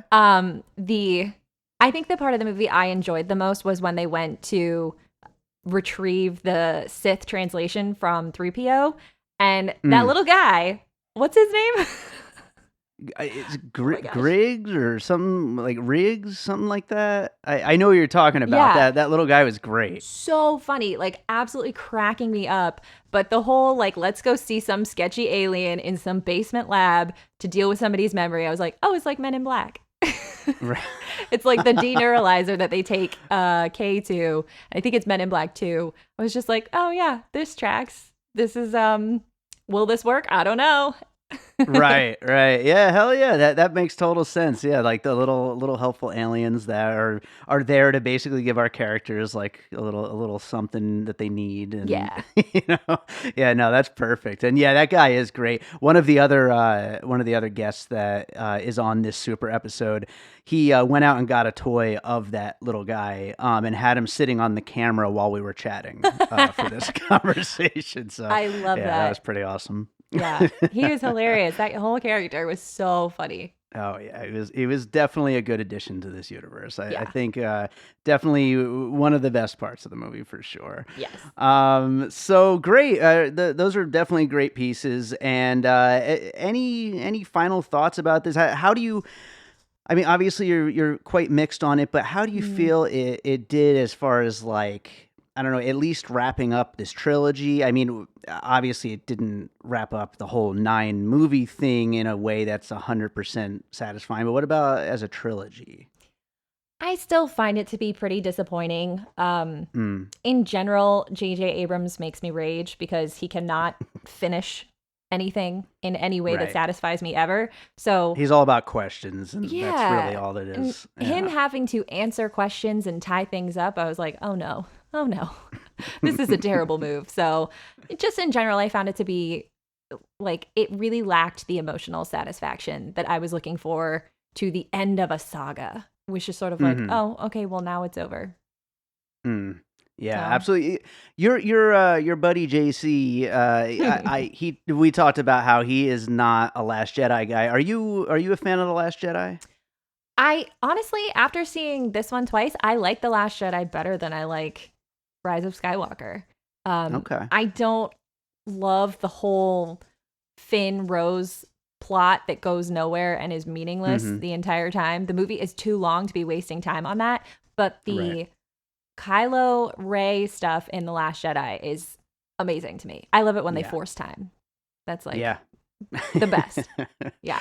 I love how everybody has their own way of saying that. Force Skype, force time. Yeah, it's force time. FaceTime. It's not FaceTime. It's Yeah. force time. Nice. I like it. Yeah. Well, right on. I think that basically does it. Do you have any other like thoughts on this thing before we wrap it up? No, we covered Yeah. it. Okay, great. Well, why don't you go ahead and plug the screen fix? It'll be the second time it's getting plugged on this super episode. Awesome. So you can check us out, Screen Fix Podcast, anywhere podcasts can be found. And you can also follow us on Instagram and on Twitter at Screen Fix Pod. We will be doing a Rise of Skywalker episode very soon and fixing this movie. I'm looking forward to listening to that one because there's going to be a lot for you guys to talk about. Yeah. That's for sure. So back on the show with us today, we've got our buddy Joe Black. How's it going, Joe? It's going better today than yesterday. Yeah, I I was tell ya. touch and go there for a minute. I wasn't sure if we'd get you on this one. I wasn't sure if I'd be around for this one. Well, you survived. Much like the Emperor, you have been resurrected through some kind of dark magic that's completely unexplained. I'm living proof that the flu shot is a lie. Oh man! So I know you are one to see a movie many times once it comes out. I'm assuming you only saw this one once. So. Yeah, I'll see a movie many times. I will not see a list of fan service checkoffs many times, but you know. Yeah, for sure. Well, let's start off. First thing is, are you a big Star Wars guy? Because I don't think of you No, as like into no. this kind of thing. No, I actually when I was 5 years old, my friend Marie bought me Return of the Jedi for a birthday gift, and I had never even heard of Star Wars, and I saw the cover and I was like, what the hell is this? This looks like the coolest thing I've ever seen in my life. Sure. And my parents were like, no, you can't watch this one. This is the third one. You got to watch the first two. I was like, there are more of these? Uh-huh. So we rented the first two from Albertsons. And I watched the first one and I was like, I don't know, guys. I didn't really dig that. And they're like, well, they get better. And I was like, all right, if you say so. And so then we watched Empire and I liked that. I thought that was cool. Then I was like, finally, we get to this third one, the one I really want to watch. And then I watched that and I was like, I don't know, guys, this is pretty bad. Like these movies aren't very good. Man, such a discerning taste at that age. That's well, I was into Tron and Popeye, and I loved Star Trek too. Sure. But for me, like Star Trek, especially, by the time I was cognizant, there were already 6 movies and 4 television series if you count the animated series. So like there was just. I never had to repeat anything. I could just, keep going on the journey. Right. And Star Wars, unless you wanted to count the fucking droids cartoon and the Ewok adventures, there wasn't much more to discover beyond those 3 movies. But then when the prequels came out, we saw each of those in the theater. And I enjoyed The Phantom Menace. I remember enjoying that, but not really caring for the other 2. And then I never saw them again. Right. Until The Force Awakens. And I was like, all right, I'm going to watch one each night leading up. And I watched Phantom Menace and I thought it was terrific. And then I watched Attack of the Clones and I was like, this isn't great, but I like what he's doing. That's cool. And then I watched Revenge of the Sith and I was like, that's very satisfying. And then we got to the originals and I watched A New Hope and I was like, yeah, this just does not do it for me. And then I watched Empire and I was like, yep, it's a masterpiece. And then I watched Jedi and I was like, God damn it, why did I do this to myself? I was like, well, it can't get much worse than that. And then The Force Awakens happened. Yeah. And it happened. I saw I saw cinema reach an all-time low, and and Shots I fired. swore off. Well, I swore off of them. You know, I wasn't going to see them, and then my wife, she wanted to see Last Jedi, and that was the only reason I went was for her. And 30 seconds into it, I felt like I was in great hands, and by the end of the film, I had tears running down my face, and I had seen what I still think is the best Hollywood film in my lifetime. Right. And I say Hollywood film because I don't count things like Inglourious Bastards or Do the Right Thing, or I mean like Hollywood, right. And Yeah. Billion-dollar I turned to her. Exactly. I turned to her at the end of the movie and I went, "That was incredible." And she went, "Eh." So did every Star Wars fan, apparently. I know. And I was like, okay, whatever. But then I went home and I watched, I got caught up. I watched Rogue One and I was like, oh, that was pretty cute. I like that. And then I saw the Han Solo movie and I thought that was fine. But then when I heard Jar Jar Abrams was back on board for this one, I was like, oh boy. Well, before we continue on with this story, I find myself fairly in the same camp as you when it comes to the older Star Wars movies, except for I didn't find anything really in the prequels at all that I liked. And then in the originals, they all kind of run together for me. But I mean, basically, I was just like, sure, just all right. But Force Awakens, bleh, Last Jedi, freaking amazing. I teared up during it. It was so good. And I walked out like, oh, this is the best. Everybody's going to love this. And then I immediately checked my phone. Everyone's like, that was the worst shit. And like what? How do people not like this? It's those Russian bots, man. Yeah. It's those Russian bots. That's what they tricked us. They sure did. No, it's so funny. Those prequels, man, like there's some funky shit in those movies, like in a good way. Like, I mean, the wit, like when Yoda and Palpatine are fighting in the Senate and they're literally using the chairs of the Senate as weapons against each other. Right, like, right. That's so good. Like, yeah. I mean, the prequels aren't like great movies or anything, and borderline not even good, but they're just so like interesting. They're so inventive. They're so experimental that they I have can't ideas. help but, they have ideas in them, which is something that these three new ones, well, not really Last Jedi. Last Jedi absolutely does, but at least the first and third of these new ones don't seem to have, Well, they have ideas, but they also have audacity. And I like that too. Sure. They have a real audacity to them. Absolutely. It was almost like Lucas was like, yeah, I don't like those other ones either. Fuck you. He's a interesting guy, that Lucas. I love him. Oh yeah. Well, let's get into some puzzle pieces. We'll talk about this Rise of Skywalker a whole bunch throughout this little conversation here. What do you got for your first piece? I was gonna. I got the Dark Knight Rises. Okay. I'm really not a fan of Christopher Nolan at all, save for The Prestige, which I think is a very good movie. Absolutely. And then, and I also have a sweet spot for Dark Knight Rises, which it's not a good movie.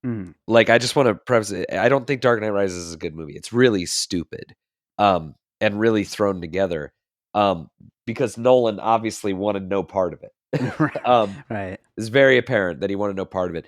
And he also just pulls from older Batman movies. Like, I mean, the whole ending with Batman flying the bomb into the river. I mean, like, that's straight out of Batman 66 when he's like, some days you just can't get rid of a bomb, but I mean, I didn't really care for Rise of Skywalker, but like Dark Knight Rises, I kind of feel like J.J. Abrams also had no interest in going back to Star Wars. Right.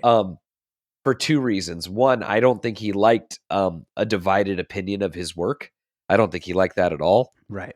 Because he's too desperate to be liked, which is why his movies suck ass. But also, after The Last Jedi, I mean, when you've been kind of put in your place and you know that they're right, even though audiences don't think so, like when you know you've been one-upped by somebody who not only gives a shit, but can actually like really take something. So, you know what I mean? Right. Like, I don't think he had any interest in coming back. So what did he do? He just kind of like grabbed what he could that was left over in the kitchen and, threw it back together. Yeah. Much like Dark Knight Rises. And I guess, some fans will dig it, some fans won't. But at the end of the day, like Dark Knight Rises, it's a fizzle at the end of a trilogy. Right. Yeah. And I think absolutely everything about this like reeks of, okay, I guess I'll do it. Right.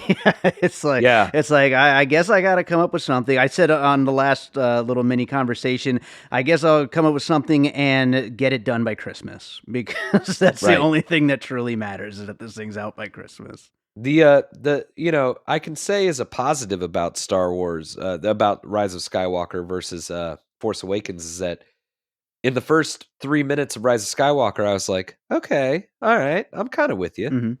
Unlike Force Awakens, which right out of the gate, I was like, nope, nope. Right out of the gate, I was like, nope, the pacing is off, the acting is off. Mhm. I don't give a shit. This is all wrong. Right. But, fucking Palpatine hooked up to that machine. That was cool. I like that. It was kind of cool. Yeah, no, I know what you mean though, for sure. And to the piece itself, to the Dark Knight Rises, I think it's also that's one thing I kind of like. I feel bad for JJ a little bit, because in the same way that there was just nothing that was going to be good enough for Dark Knight Rises to follow up the Dark Knight, especially with the death of Heath Ledger, and where that probably had something to do with the the messiness. Here we have to deal with trying to just squeeze a story out of any last little bits and pieces we have of Carrie Fisher. Well, you know what I will say, actually, and I guess according to my brother, funny enough, is the Star Wars fan. He's younger than me. He's a '90s kid, but he's the one who got the '80s bug. Like, he was growing up, he was into Indiana Jones and Back to the Future and Karate Mhm. Kid and Star Wars. Me, I was like, no, the Phantom and the Rocketeer. Right. But he was telling me that, like, he was really upset by all the Carrie Fisher, like, love fest or whatever. He felt like it was too heavy-handed. Apparently, a lot of people feel this. I don't agree. I actually, like, honestly, 30 years from now, when people watch it who don't know that Carrie Fisher died Mhm. between the two, I don't think they'll be able to tell. Right. Like, it didn't feel it didn't feel forced. It didn't feel pieced together. It felt fine to me. You know what I mean? Sure. Like, yeah, I actually thought that was handled well. Yeah. There were a couple things handled well in the movie. I do give it some credit. Oh, absolutely. Yeah. And I mean, I think there's a lot of fun to be had in it, and it certainly. Well, don't take looks- it that far. I was just kidding. Yeah. But yeah, no, I mean, there's definitely things to like about it. And I agree. I think that they handled all the Carrie Fisher stuff quite well. It's just to have to do that. And that's kind of like your starting point. Sure. It's like, we need this, and then everything else, let's just build it around it. Well, I'll also steal this from a conversation with my brother. I don't know if he got this from somewhere, or if this is just his own thing. He was talking about how the films themselves, this new trilogy, how, like, the first one was Han's movie, the second one was Luke's movie, and this one is Leia's movie, and how they've kind of done the reversal of that with the new characters, where, like, Finn, who is like the Leia character, got the first movie, and then Rey, who's the Luke character, got the second movie, and then Poe, who is the Han Solo character, kind of got this movie. Interesting take. Yeah, I thought that was interesting. I think it was unintentional, Right, but if they had probably. thought of it that way from the beginning, we could have gotten something very interesting out of it. Yeah. But no, this was just fan service, this movie. Yeah. For better or worse. Yeah. No, I agree. I thought that Han Solo moment, where he goes to tell him, where he's like, "Dad, and he just says, 'I know.'" I was like, that's pretty good. Yeah. I was that was a good fan service moment. That got to me a little. Somebody who doesn't give two shits about Star Wars. That's good. But then you have shit like, then you've got Chewbacca getting his own medal, and you're just like, what the fuck? Like, come on. Well, do you have any other puzzle pieces? Yeah, The Mummy Returns. The Mummy Returns. Okay, so that was the second one in the Brendan Fraser series. Correct. Okay. Correct. All right. Yes. All right, I got to hear this. Yeah, I'm trying to remember the plot of The Mummy Returns, or is it not the plot? Is it something else? Well, I mean, it is kind of the plot in that it's literally just a rehash of the first one, but with some villain that doesn't really mean that much to us. And, like, the main villain from the first one ends up teaming up with the hero to take down the villain from, the past. being the Scorpion King himself, and it ultimately Sure. leading to a very unsatisfying, terribly CGI'd sequence, complete with them fighting underground, the big guy, and then above ground, them waiting for a backup for their big army battle above, just like this movie. But just kind of a movie that, like, at the end of the day, you're like, did we need this one? Like, Right. and if we did it need to be this? You know what I mean? It just kind of overblown and thrown together because people wanted it, not because they actually had anything worth doing. That being said, I thought I enjoyed The Mummy Returns, I guess.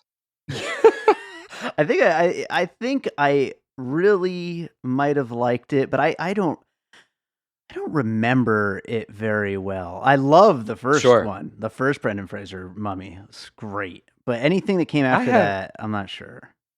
I have odd resentments about the Mummy movies. When I went into film school, the first film they showed us in film school was Independence Day. I'm not making that up. And then the second movie they showed us, the second movie we watched The Mummy, the Brendan Fraser Mummy with commentary. Wow. And I was like, you know what, dude? Like, I'm in film school. I've heard a lot about this Dr. Caligari movie. Can we start there maybe or something? Like, and she's like, don't worry, we'll get to that. And I'm like, great, what are we watching next then? She's like, Chaplin. I'm like, great, I love Charlie Chaplin. She's like, no.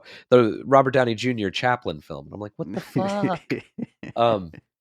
So yeah, the Mummy movies are hard for me to kind of chew through these days. I did like the third one though. Yeah, that again, I don't remember that at all, but I mean, I'm sure it was excellent.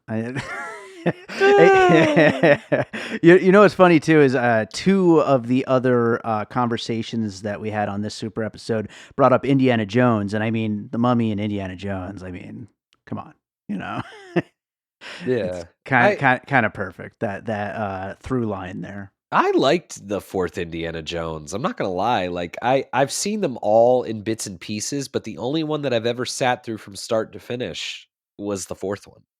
Wasn't like great, but I was like, I dug it. I don't know, it was fine. And the aliens didn't bother me. It made sense to me. It's like all these people complaining about aliens at the end. I'm like, dude, in the third one, Jesus's cup turns a guy into a mummy. Like, what are you talking about? Yeah, I never minded the aliens so much. I just thought overall it just wasn't as good as the other ones because I actually do love that trilogy. But you're one of those. I am I am one of those. Yeah, but no, I never minded the aliens either. I mean, it fits along with the over the topness of that trilogy of that series. Back to this Rise of Skywalker movie that. It's funny. You could literally use Force Awakens as a puzzle piece because it's the exact same plot. Right. It's the exact same plot. It's they have to find a map to help them find. In the first one, it was Luke. In this one, it's Palpatine. It's the same. It's the same exact plot. But unlike the Force Awakens, I don't know. There was something to this one where it was, maybe it's that they finally leaned into Kylo Ren. I mean, I was happy with the arc that he took in the movie, and when he gets the little lightsaber, that moment is terrific. It delivers in a couple of key moments. But just overall, it's just a big bag of nothing. Right. And there's a moment. What's his name? The guy, Mark Hamill, that jabroni. He he was a little vocal about how he didn't care for what they did with Luke's character in The Last Jedi. Which I just think is just baloney because he talks about a Jedi wouldn't, run away and hide. He would figure out what to do and recoup and blah, blah, blah. I'm like, motherfucker, other than you, the first two Jedis we met were Yoda and Ben Kenobi, both of whom who had been in hiding for roughly 30 years since failing. What the fuck are you talking about? But what that said to me was that Mark Hamill is just a vain snob, and like he wanted the movies to be about him, like truly, you know what I mean? And nothing proved that to me more than when he comes back in this movie and he raises the X-wing, and I was just like, oh my god, like just so stupid. But then it literally cuts to a close up, and I don't know if you remember this. He literally looks at the camera. He looks at the camera and he smirks and nods. And I was like, "Are you joking? Yeah. Like, you've just officially announced that this is not a movie. This is a checklist. Like, it is. It's a checklist. It really is. Even like having two females kiss at the end.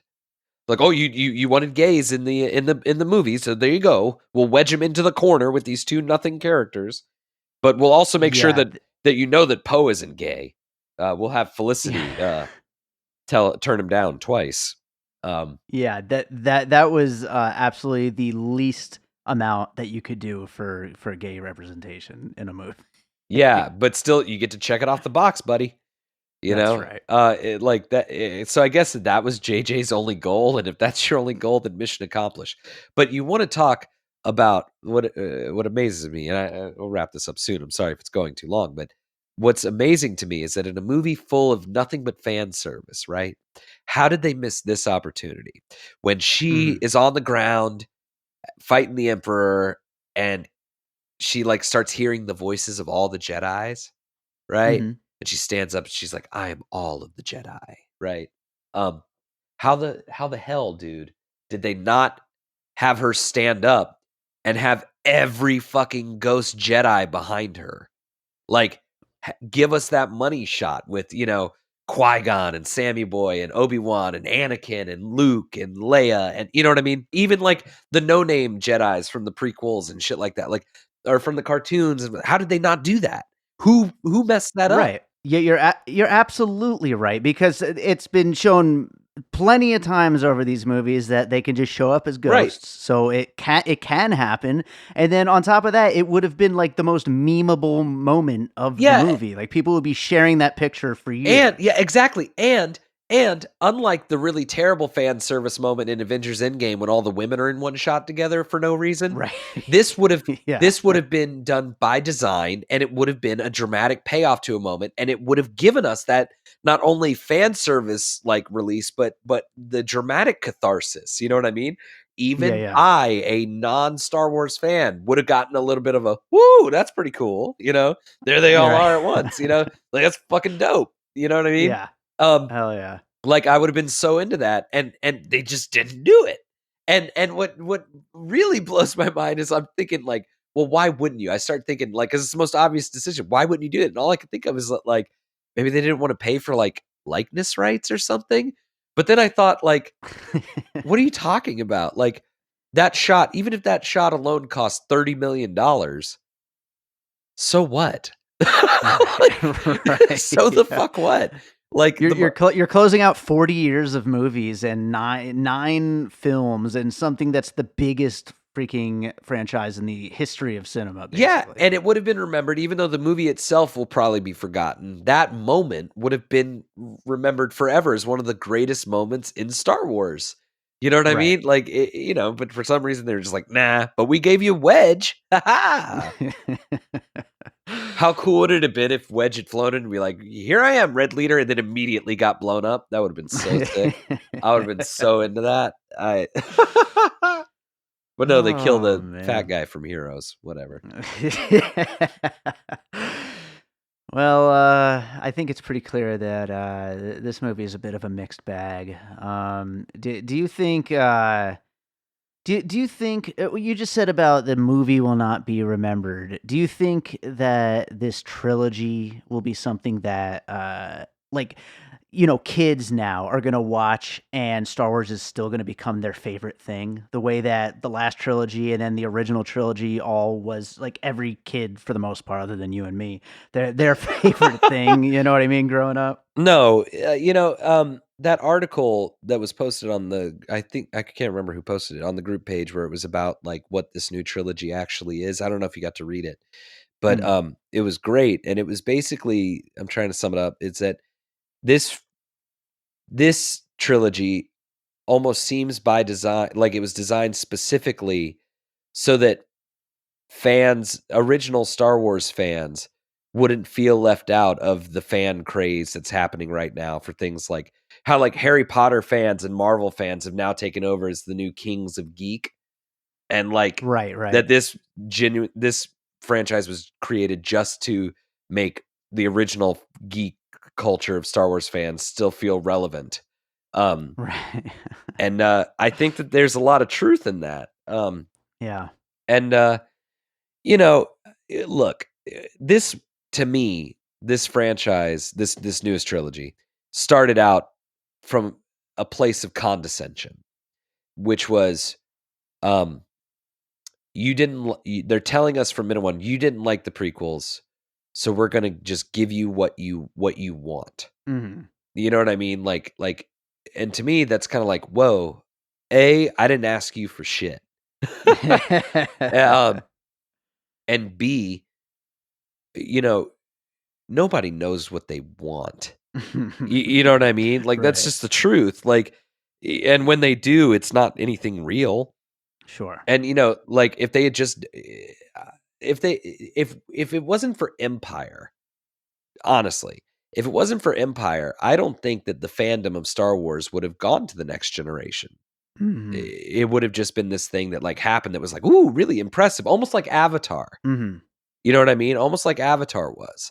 But then Empire came along and legitimized Right. it. Right. You know what I mean? Empire came along and said, "Whoa, we're actually films." Mhm. When Force Awakens came out, it was nothing but like, it wasn't even fan service, it was fan fodder. It was just like, here's the Millennium Falcon. Woo. But then we got Last Jedi, which, in my opinion, is even better than Empire, if only Mhm. because it still somehow managed to maintain that level of adventure and wonder, Mhm. but also have gravity and purpose, which Right. Empire has gravity and purpose, but it kind of does omit the adventure and levity. You know what I mean? It's a pretty Right. dark film. So this movie Mhm. somehow managed to do it. And that upset people because, fan culture is just so used to getting catered to anymore that, like, as soon as you say, listen now, this isn't, this is a real thing. It's not your Right. toy. They go, nuh-uh, fuck you. And so I honestly think that 30 years from now, whatever, Last Jedi will be remembered.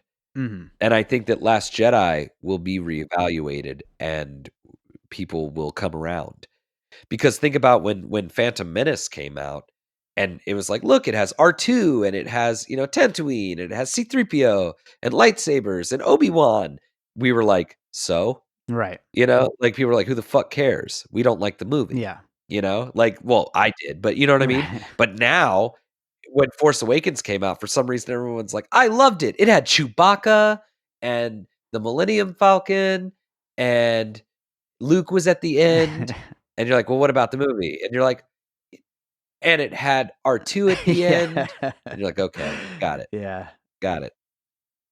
Yeah. So, Last Jedi is the only real movie in the trilogy, and more than the only real movie, I think that it was funny enough. The whole movie is about the spark that will ignite the revolution. I think that that's what that film is for film. Mhm. I think that filmmakers, especially, went, "Oh shit, he's right." Right. Like, fucking Yoda, like in that movie, straight up saying, like, most importantly, we pass on our failures. Mhm. Like it's the whole fucking point, man. Like, I don't know. Yoda's the coolest. And Ryan Johnson is a superhero to me because of what he Hell did. yeah. Um, at the very least, he's a martyr. And J.J. Abrams will go down in history as a Xerox machine. Oh man, JJ's getting a pretty heavy beating Good. on this episode, and and in general, I think Well, no, I think a like lot of people. honestly, like fuck him because like no, like I mean him and Chris Nolan both I think are just like are just both sides of the same shit coin, which is Mhm. like J.J. Abrams gets the $200 million budgets to do like horrible, like horrible, vague masks of films of yesteryear. You know what I mean? Mhm. Like Super 8, get the fuck out of here. But then Mhm. Christopher Nolan is the other $200 million check guy who is making nothing but 2 hours of exposition with loud music. You know what I mean? Mhm. Like, he's not actually doing anything smart. He's just talking a lot. Mhm. You know, they're not good filmmakers. Like, and you can look at the editing in their films, especially in The Force Awakens. Everything in The Force Awakens is cut to the same rhythm, whether it's a dramatic moment, an action moment, a comedic moment. Remember the part in Force Awakens where like Finn is trying to convince BB-8 to like lie for him, and he like gives BB-8 the thumbs up, and then BB-8 like sticks out a lighter and gives like a thumbs up Mhm. with a little flame. If you actually watch that scene, it's not funny. We know that it's funny, if that makes sense. Like we know that that is funny, but the actual rhythm and context and payoff is not structured or paced correctly for it to actually be funny. We just know instinctively that when that and that happen, that is haha. And if you re-edit the rhythm, it could have actually been a funny moment. Same thing with Chris Nolan. His movies are cut like trailers. You know, like it's just boom, boom, boom, boom, boom. Everything's cut to the same rhythm. That's why none of the jokes in The Dark Knight land. That's all I got to say. Well, I think that is probably a perfect place to close it off. Hey, Joe, thank you so much for making the time to do this. Why don't you plug your filmmaking stuff where people can find you? Oh, we got a website coming soon, but for right now, it's still just on Facebook. You can find Blue Means Pregnant Films, and in February we're gonna have a website. And we're gonna have DVDs available for everybody. So Beautiful. look out for that. All Yes. right, and we got we have that Jay and Silent Bob episode coming up, so everybody you're gonna get to hear Joe buddy. again soon. So. Oh, yeah, that one's interesting. That's the career killer. I'm ready for it.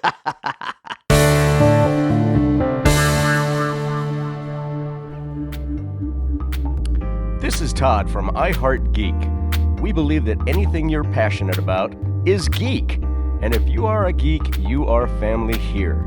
We record once a week and would love to have you join in our conversations. You can get hold of us at www.iheartgeekshow.com. Use the .com, we paid extra for it. You can get us at Twitter at iHeartGeekShow. And you can always search us on our Facebook page as well. And keep on geeking on. All right, so I hope you enjoyed all of those conversations about Star Wars: Rise of Skywalker. I hope people out there enjoyed this movie and got out of it what they wanted to get out of it, because I mean it's a big deal to cap off 9 movies with such a big major franchise like this. And I'm glad that a lot of people are loving it, even though I didn't love it. Most of my guests didn't love it, or at least were kind of mixed on it. But yeah, I mean, come on, it's Star Wars. People love Star Wars, and I hope they got something out of it. I want to know, we're going to do something a little different right now, okay? This is a new thing that I'm hoping we could really get going in the new year with the show, and we're going to start it off right now. I am beta testing a new service called voicelink.fm, and if you go to voicelink.fm/piecingpod, you can let us know with an actual recorded voice message. Just make sure you got a mic hooked up and click the button, and you can record a message.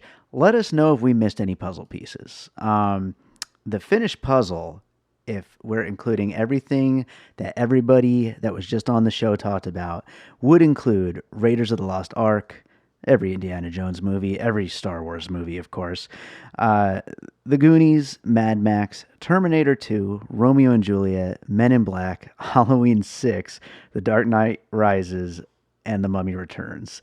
I would include in there Independence Day, because I was surprised nobody brought it up, but that big speech before they go into battle, to me that was total Independence Day. And if this was a regular episode, I would have totally brought it up. So aside from those, did we miss anything? Any major other movie that The Rise of Skywalker reminded you of, or maybe you thought could have been an influence or inspiration for J.J. Abrams and the crew in making this one? So again, just go to voicelink.fm/piecingpod, record a message of a puzzle piece that you think we missed out on, and first person who does this, I'm going to give out a $20 Fandango gift card because I want to get this thing going. So if you listen this far, you have an idea for a good puzzle piece, go and do it. And I want to hear what you got to say. We're going to read all of these on the next episode. But first one gets a prize. So get in touch with us. Also, of course, as always, you can rate and review the show. We would love your ratings and reviews. You can review us on Apple Podcasts or on Podchaser. And we would be very appreciative if you just subscribe wherever it is you listen to podcasts. Follow us on social media at PiecingPod. And, of course, come join the conversation in our Facebook group, Popcorn and Puzzle Pieces. So, this was a long, almost 2-hour episode, which is absolutely insane. It was a lot of work to put this thing together, so I really hope you guys enjoyed it. But we have a couple of great end of the decade and end of the year special episodes coming up, and then we'll start getting into covering more movies. But we are going to leave you today with a piece of music as we always do. And I know I've left you with this one before, but it fits for any kind of space-themed kind of movie.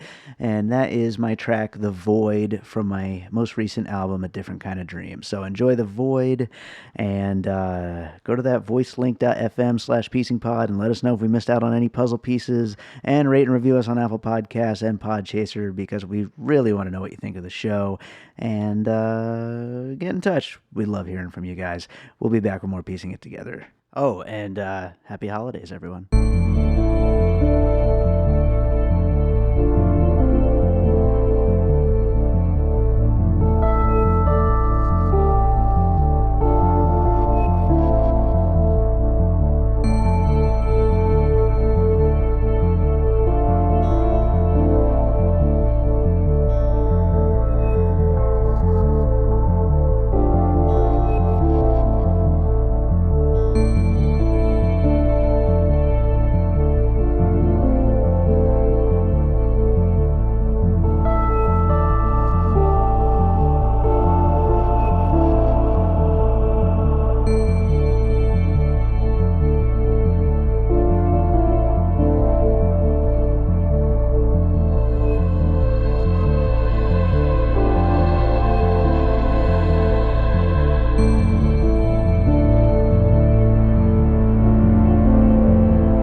and all points west.